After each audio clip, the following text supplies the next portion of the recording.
We now come to the name attribute. When the name attribute is used, the anchor element defines a named anchor inside of an HTML document.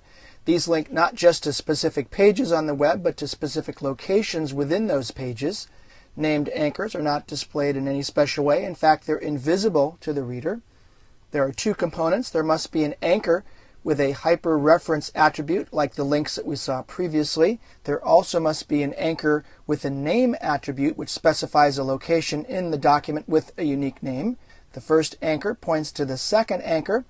The first sort of anchor is plainly visible, but the second sort is hidden. So in this example here, my first anchor tag is right here with the href attribute pointing to a name here called page top. Notice that there is a # in front of that href. Second anchor tag is up here at the top. This one is hidden to the user. I have the name attribute, and the name attribute, notice in quotation marks, is page_top. ID equals page_top as well. Same as the href down here, page_top in quotation marks. This is displayed in the browser like so. I have a top of page label, and then I have a link at the bottom of the page. Go to top of page. The top of page is underlined because notice that that's the part of the href that I've included here. The go to is not underlined because that's not part of the href attribute. The idea here is once a named anchor is in place, you can link to it with other anchor elements using the hyperreference attribute. You'll use a hash mark or a # to append the name of the anchor to the URI, like I've done right here, # page top. This # in the href attribute defines a link to that named anchor. Let's go ahead and have another look at this in the browser, and notice that if I make my browser smaller and I scroll down to the bottom of the page, if I click on the go to top of page, it jumps up to that named anchor.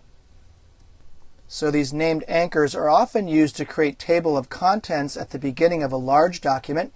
Each chapter within the document is given a named anchor, and links to each of these anchors are put at the top of the document so you can skip all the way down the page to the appropriate area.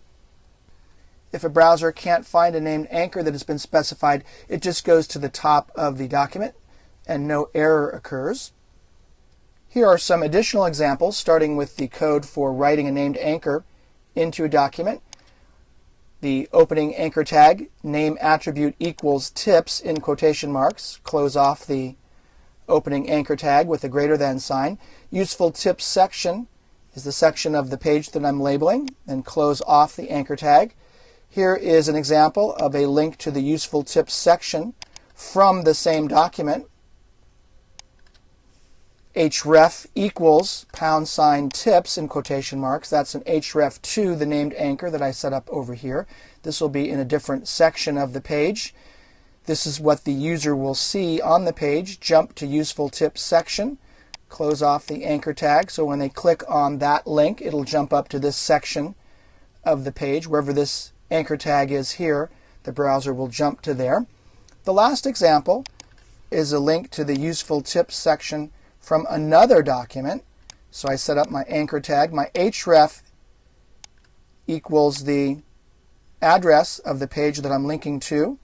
In this case, it's this one right here, www.geekmanuals.com/. I'm linking to an HTML tutorial HTML file right here. And then notice at the very end I've appended the # tips, all that in a quotation mark. And then the linking text will be jumped to the useful tips section. So in this case I'll be jumping to another page, this one here, HTML tutorials on my website, and then moving right to the page with that named anchor, the tips named anchor.